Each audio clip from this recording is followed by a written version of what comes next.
你醉了，不要开车啦。不会这么衰，又遇到酒驾被临检啦。也是啦。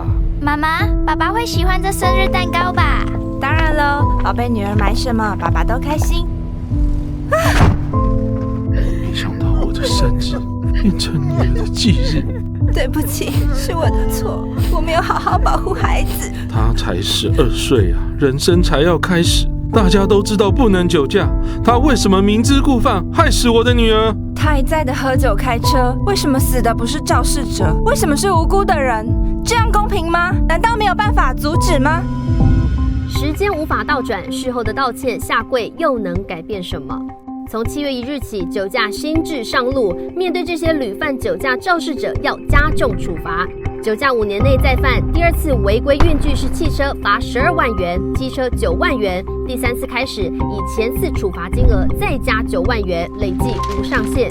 况且你还致人重伤或死亡，将吊销驾照，不得再次考领，并没入车辆。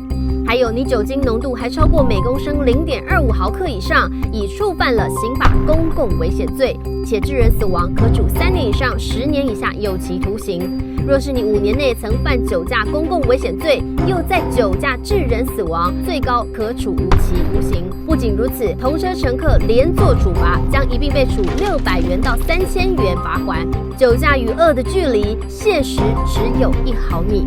108年7月1日，酒驾重罚连坐上路，你不能不知的规定。